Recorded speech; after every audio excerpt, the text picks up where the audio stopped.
അങ്ങനെ നമ്മൾ ഒത്തിരി ദൂരങ്ങൾ സഞ്ചരിച്ച് ഗോവ മഹാരാഷ്ട്ര ബോർഡറിലുള്ള കെരിം ബീച്ചിലെത്തിയിരിക്കുകയാണ്. ഒരു അടിപൊളി ഡെസ്റ്റിനേഷനാണ്. നല്ല രസമുണ്ട് കാണാനായിട്ട്.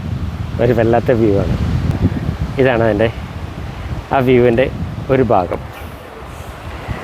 നമ്മളിവിടെ എത്തിയപ്പോഴേക്കും സൺസെറ്റ് കഴിഞ്ഞു.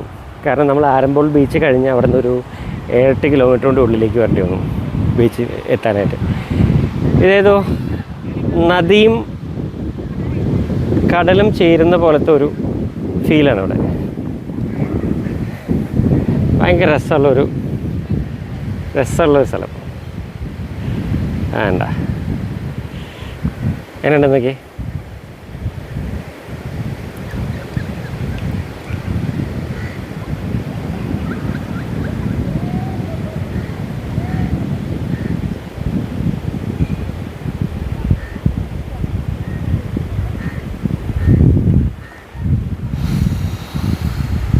ഇവിടെ വെള്ളം കയറാതിരിക്കാൻ വേണ്ടിയിട്ട് കെട്ടി വെച്ചിട്ടുള്ള സംഭവങ്ങളാണ് ഇവിടെ. ചുറ്റും ഷോപ്പുകളുണ്ട്. യൂഷ്വൽ ഗോൺ സ്റ്റൈലിൽ നിന്ന് മാറിയിട്ട് ഒരു നാടൻ സ്റ്റൈൽ പോലത്തെ മിക്സ് ചെയ്ത ഒരു സ്ഥലം. നല്ല എലമെൻ്റ് അല്ലേ? 3 ബോട്ടുകൾ ഇങ്ങനെ കിടക്കുന്നതാകുമ്പോൾ അല്ലേ? സ്വിമ്മിംഗ് പൂളിൽ പോകാനായിട്ട് സ്വിമ്മ് ചെയ്യാനായിട്ട് പോകാത്തിനുള്ള നല്ല പുഴ പോലത്തെ ഒരു സ്ഥലം. ഇപ്പോൾ എന്നോട് എല്ലാ ബീച്ചിലും ബേവാച്ചിനുള്ള സ്പേസ് ഉണ്ടാവും. റെൻ്റ് കിട്ടും. അത് അവിടെ പോയിട്ട് അവരുടെ അടുത്ത് പറഞ്ഞു കഴിഞ്ഞാൽ അവർ റെൻറ്റിന് തരും. അത്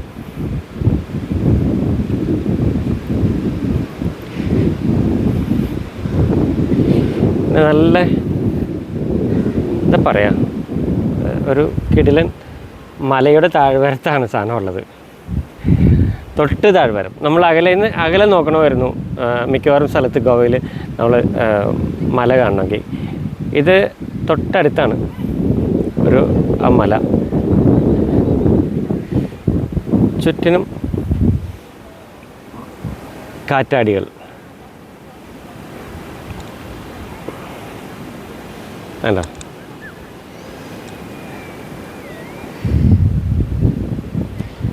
അതെന്തോ ഒരു വില്ലേജാണ്, അവരുടെ എന്തോ ഗ്രാമമാണിത്. അവരെന്തോ ഒരു ഗ്രാമത്തിൻ്റെ ഇതാണ്. മഹാരാഷ്ട്ര ബോർഡർ ആയതുകൊണ്ട് ഇവിടുത്തെ രീതികൾ കുറച്ചും കൂടി വ്യത്യാസമുണ്ടാവും. അതെന്തോ റിസോർട്ടോ അങ്ങനെ എന്തോ ആണ്.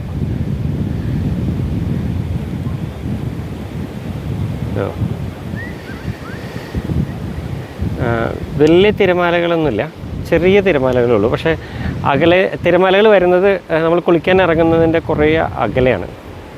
അങ്ങനെ പ്രത്യേകത കൊണ്ട് കൂടിയിട്ട് അവിടെ ഉണ്ട്. നിറയെ മണൽത്തിട്ടുകളുണ്ട് ഈ ബീച്ചിൽ.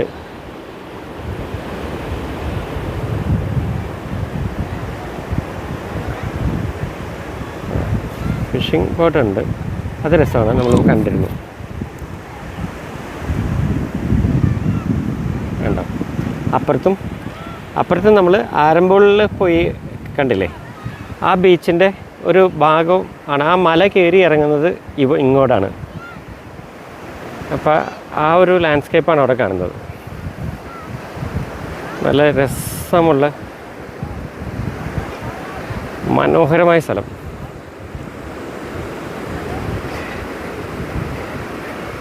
അങ്ങനെ ഇങ്ങോട്ട് കയറാനായിട്ടുള്ള വഴിയൊക്കെ അവിടെ ഇട്ടിട്ടുണ്ട് അവർ.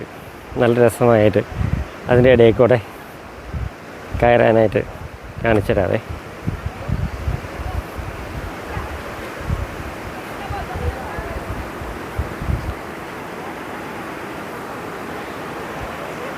കല്ലുകളൊക്കെ പാവിയിട്ടുണ്ട്. ഒരു കോൺക്രീറ്റ് കല്ലുകൾ, കോൺക്രീറ്റ് കൊണ്ടുള്ളൊരു ഇതുണ്ടാക്കിയിട്ട് ബീമുണ്ടാക്കിയിട്ട് അതിനകത്ത് വേണ്ട നല്ല രസമുണ്ട് ഇത് കയറാൻ.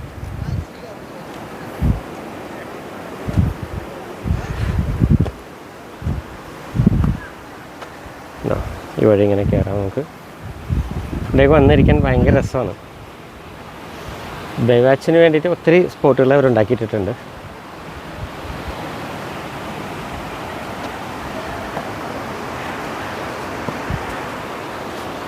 ഗോവയിൽ നിന്ന് കുറച്ച് വിട്ടു നിൽക്കുന്ന സ്ഥലമാണ്. അറൗണ്ട് ഒരു 50 കിലോമീറ്റേഴ്സ് ടു 60 കിലോമീറ്റേഴ്സ് ഡിഫറൻസ് ഉണ്ട് ഗോവയിൽ നിന്ന് ഇങ്ങോട്ട്. സോ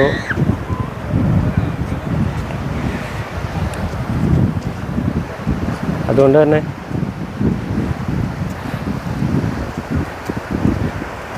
എല്ലാവരും ഈ ബീച്ച് സന്ദർശിക്കുന്നവരുടെ എണ്ണം ഭയങ്കര കുറവായിരിക്കും. പിന്നെ ഈ ബീച്ചിലൊരു പ്രത്യേകത എന്ന് വെച്ചാൽ ഈ ബീച്ചിലേക്ക് വരുന്ന വഴി കാണാൻ ഭയങ്കര രസമാണ്.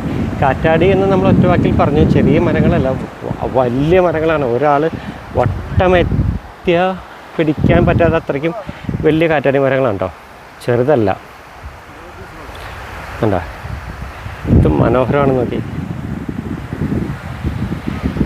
പക്ഷേ ഈ ബീച്ചിൽ നമ്മൾ തെങ്ങ് കണ്ടില്ല. തെങ്ങ് കാണാത്തൊരു ബീച്ചാണിത്.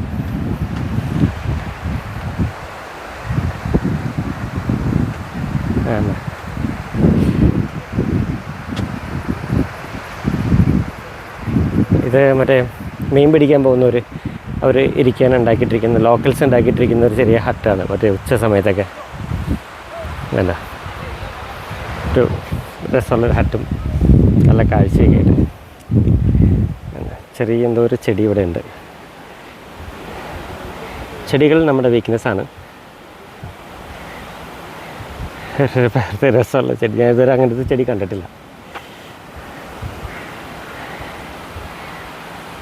പിന്നെ ഇതിൽ അങ്ങോട്ടേക്ക് നടക്കാനുണ്ട് നമുക്ക് നിറയെ. ഇത്രയും ദൂരത്തേക്ക് നമ്മൾ നടക്കുന്നില്ല.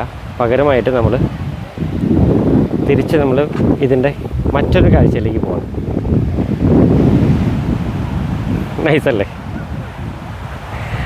അവിടെ നമ്മളൊരു ത്രികോണാകൃതിയിൽ കണ്ടെങ്കിൽ ഇവിടെ നമ്മളൊരു എന്താ പറയുക, ഒരു സ്പെഷ്യൽ ആകൃതിയിൽ കാണുന്നു. അത്ര തന്നെ. വലിച്ചു നീട്ടാനൊന്നും വയ്യ. ഇവിടെ നോക്കിയേ, എന്ത് മനോഹരമാണെന്ന് നോക്കിയത് അല്ലേ? ലാൻഡ്സ്കേപ്പ് തന്നെയാണ് അതിൻ്റെ പ്രത്യേകത. ഭീകരത എന്ന് വെച്ചാണ്ടല്ലോ, ഭംഗി കൊണ്ടൊരു ആറാട്ടാണത്.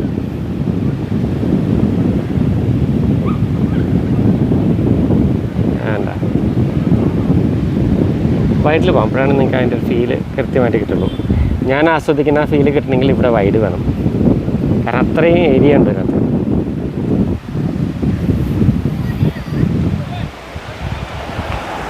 പിന്നെ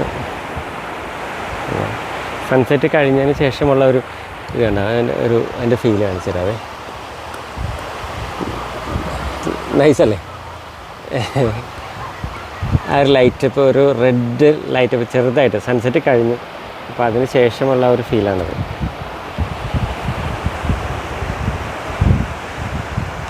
പിന്നെ ഇവിടെ നിന്ന് നോക്കുമ്പോൾ ആ ബോട്ട്സിൻ്റെ ദൃശ്യം ഇവിടെ നിന്ന് നോക്കുമ്പോൾ വേറെ ഒരു ഫീലാണ് നമുക്ക് തരാം. അങ്ങനെ ഈ ഡെസ്റ്റിനേഷനിലേക്ക് എത്തിപ്പെടാൻ നല്ല പാടായിരുന്നു. കാരണം വെച്ചാൽ ഈ ഡെസ്റ്റിനേഷനിലേക്ക് നമുക്ക് വരാനായിട്ട് വഴി ഇങ്ങോട്ടേക്ക് അധികം പേര് വരാറില്ല. ഇത് കേരി ബീച്ച് എന്ന് പറയുന്നത് മഹാരാഷ്ട്ര ഗോവയുടെ ഒരു ബോർഡറാണിത്. അപ്പോൾ ഒരു പാലത്തിൻ്റെ അപ്പുറത്തേക്ക് മഹാരാഷ്ട്രയാണ്. അപ്പോൾ അതുകൊണ്ട് തന്നെ അധികം പേര് ഇങ്ങോട്ടേക്ക് ആളുകൾ തള്ളു കുറവാണ്. പിന്നെ അധികം റിസോർട്ട്സുകളൊക്കെ വലിയ റിസോർട്ട്സുകളാണ്. ചെറിയ റിസോർട്ട്സുകൾ, ഹോം സ്റ്റേസ് അങ്ങനെയുള്ള കാര്യങ്ങളൊക്കെ വളരെ കുറവാണ്. അപ്പോൾ നമ്മൾ ഈ സ്പോട്ടിൽ നിന്ന് നമ്മൾ വിട വാങ്ങിക്കുകയാണ്. അപ്പോൾ അതിന് മുമ്പ് നമുക്കൊരു ചെറിയ സൈൻ ഓഫ് ചെയ്തേക്കാം. ഓക്കെ,